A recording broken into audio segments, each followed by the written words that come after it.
طالب، لو سألك أي مراقب حول قراءة كل القرارات الخارجية، أو كيف فهمت محددات السياسة الخارجية لهذه السلطة منذ 2019، هل هناك أمثلة في علاقتنا مع الآخر التي تفند منطق البراغماتية؟ أصلا منطق البراغماتية جديد. من الفيديوهات اللي كنا نشوفه فيها كانت مع بداية تولي الرئيس الحكم، وكان يتحدث دون حساب لمنصبه كرئيس الجمهورية، يعني لأنه منصب رئيس الجمهورية يختلف عن التعبير عن موقفك الشخصي. قد تكون لديك مواقف شخصية طالعة ولا نازلة، هذا لا يجب أن يكون عنصرا عندما تتحدث باسم رئيس الجمهورية، لأن ما تقوله باسم رئيس الجمهورية يخص الجزائر ولا يخصك. يعني لو كنت مريح أنت وصديقك في جلسة خاصة قل ما تشاء في المواقف السياسية الدولية، لكن باسم الجزائر تريد أن تنهي هيمنة الدولار. الصين ما درتهاش، شي جين بينغ ما كانش عنده يعني الجرأة حتى يصرح بها، حتى يقول كلاما مثل هذا. وين راك رايح؟ ومن بعد تدخلنا في مشاكل متعددة الاتجاهات تعلق على علاقات الدول فيما بينها. هذا مما لا يخصك طالما أنه لا يرتبط بالأمن القومي للجزائر. عندما يرتبط بالأمن القومي للجزائر من حقك أن تتحدث، من حقك ومن واجبك أن تدافع عن الأمن القومي للجزائر، لأنه هذا واجبك القانوني.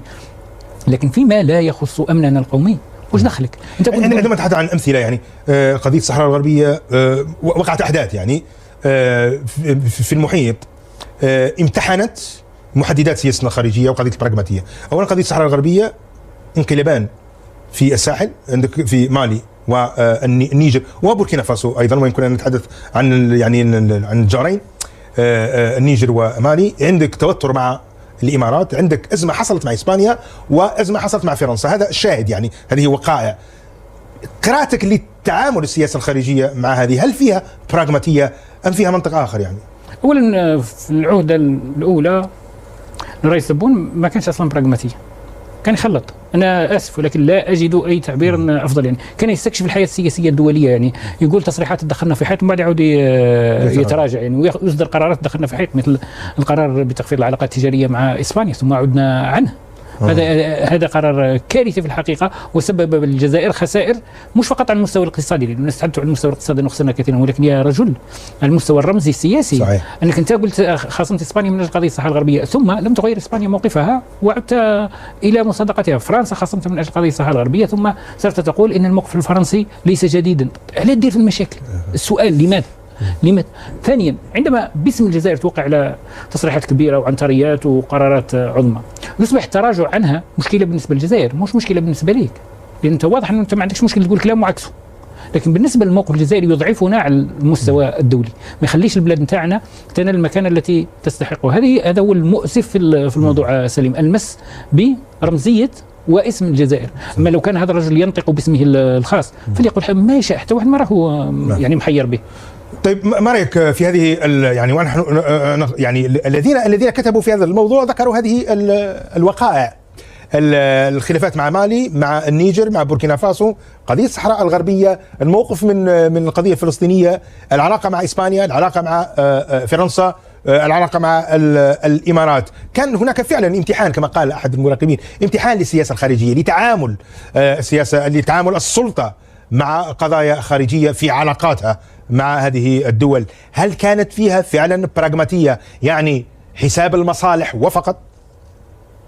يعني هناك مقولة أو حكمة، مقولة في القبائلية في الأمازيغية تقول يوكر حضراء يقولوا منا نهار سرق كنت حاضر ونهار حلف بلي ما سرقش آمنت وصدقت. حنا ثاني كجزائريات وجزائريين 5 سنين العهد الأولى و6 سنين 6 سنين وحنا نسمعوا غير العطاريات، نسمعوا غير احنا وفجأة انقلبوا تما ماشي 180 درجة، انقلبوا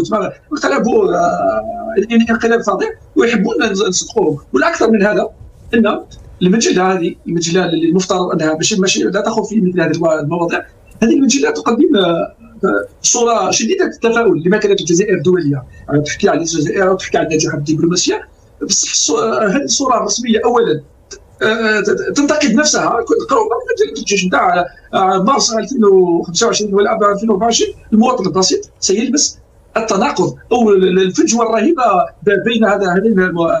وأيضا هناك فجوة بين كما ذكرت أنت ولا الصديق المحترم، فجوة بين الخطاب والواقع. فهذه تصطدم بادراك جزء من راينا ولا جزء من الراي العام، ان كاين الناس يهتموا بالسياسه خاصة في ظل التوترات هذه المتعدده اللي راهي تشهد العلاقات الجزائريه مع دول الجوار ولا الدول الجاره ولا غير الجاره. هذه الفجوه بين الخطاب الرسمي والواقع الملموس تمثل مشكله حقيقيه في التواصل مع المواطنين، حين يلاحظ كيشوف المواطن البسيط تناقض بين ما يقراه في مجله رسميه وما يراه في الواقع ولا في الاخبار. فهذه ماشي برك يفقد الثقه، يصبح لا يصدق تماما ما يقال في المواقع الرسميه الجزائريه.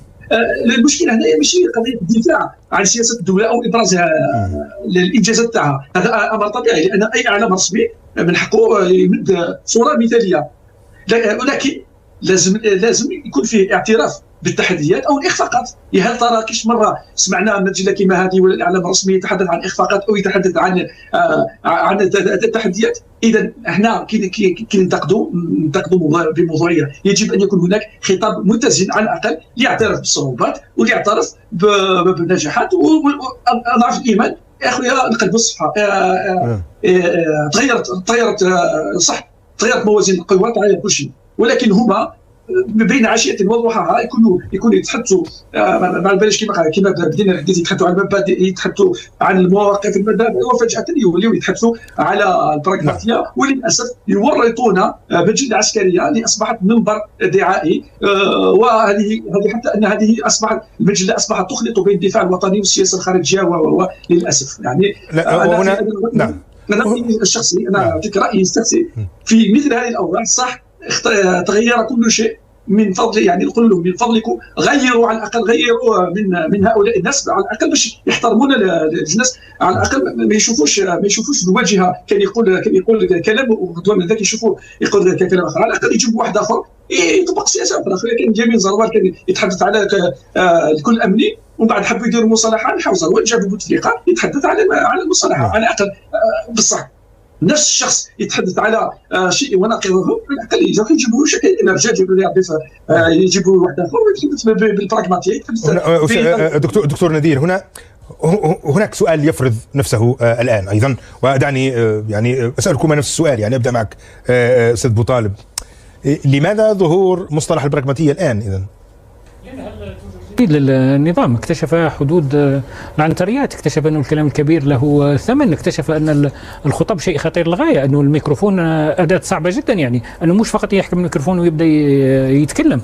أحس فعلا أنه قد ورط البلد في أزمات، وورط نفسه في أزمات، ولنجاته الشخصية هو الآن يمر إلى مرحلة ثانية. عنوان المرحلة الثانية هو ماذا؟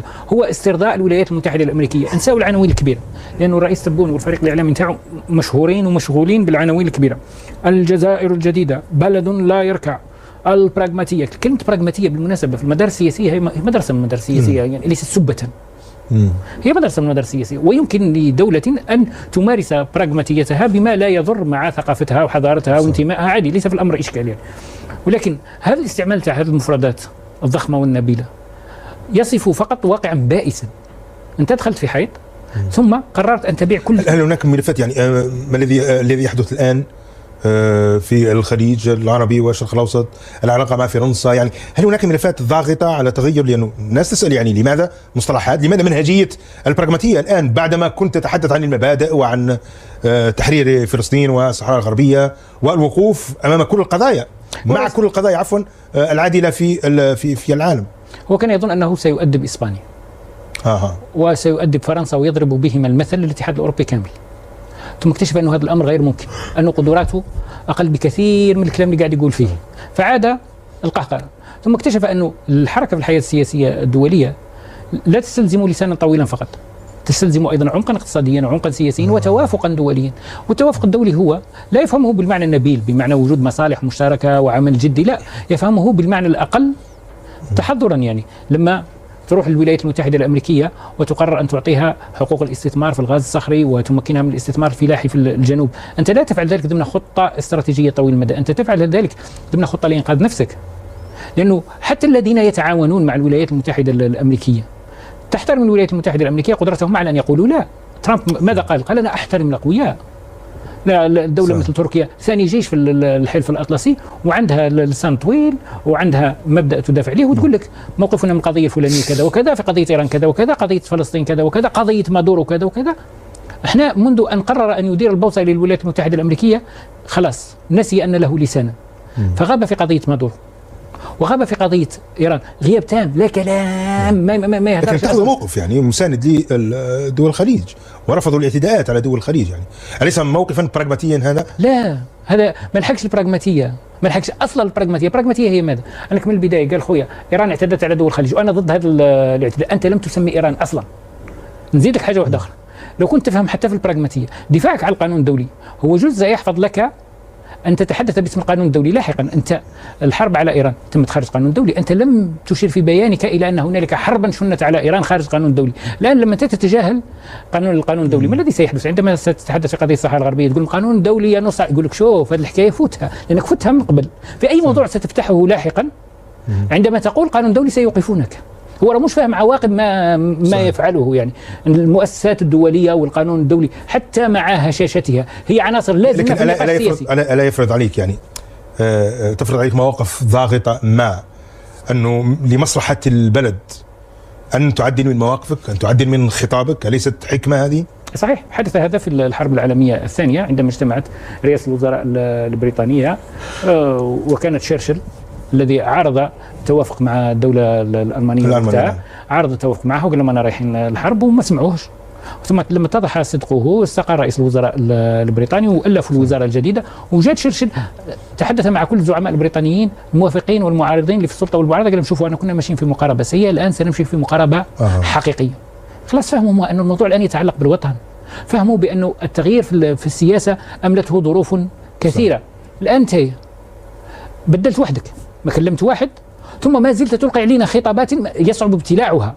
قول لي يا سي محمد انا اليوم نسيت المبادئ وراني براغماتي، نقول خلاص نبيع ونشري ولا نبداو في المرحله نتاع البيع والشراء. قول لي انا نوفمبري، هذه عندها حمولتها. صحيح. الوفاء للقانون الدولي وحريه الشعوب والتقرير الماسي. انت رايح تجري في اتجاه الغرب وتغنيني عن نوفمبر، ما يركبوش. ثم اذا كان الامر يتعلق بالوطن لم الجماعه كاملين. أروحوا أيها المواطنين الجزائريين، أروحوا أيها الأحزاب الجزائرية، إن الوطن يجتاز مرحلة صعبة. وأنا وقد اتخذت سابقا مواقف قدرت أنها مفيدة للبلد، لكن اتضح أن الأمر لم يكن كما قدرت. نحن الآن في مرحلة جديدة، يمكن لنا جميعا أن نصنع مستقبل البلد، ونروحوا نتعاونوا ونغلط وسامحوني. وش يقول لك الناس في ذاك الوقت؟ واحد احنا يقول لك الكريم ديته الاعتذار. واحد كريم كي يغلط يقول غلط، انتهى الموضوع، ما تزيدش تهدر معه، خلاص ما تزيدش تناقش وما تفكروا بوالو. انت خلطت الدنيا كل وقاعد تعطينا في دروس على العبقريه السياسيه، ما تجيش. ما رايك استاذ نذير في التطرش؟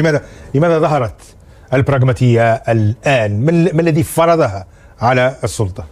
فكره خلاص على بالنا بلي كاين تنازل مع فرنسا، كاين تنازل مع اسبانيا، كاين تنازل مع الصحراء الغربيه، وكاين تنازل ماشي فقط تنازل. شفنا كيفاش الجزائر كانت تتغنى بالشرعيه الدوليه، ولات حتى مصطلح الشرعيه الدوليه غاب عن قاموس لا مدينه الجيش اللي رانا نحكيو عليها ولا المواقع الرسميه. في قضيه رئيس فنزويلي اختفى بكره اللي كيف يقولوا في العالم تاع الصحافه لي في ديفان، كيفاش اسمه لي في ديفان بالعربيه، اخبار متفرقه ولا معليش.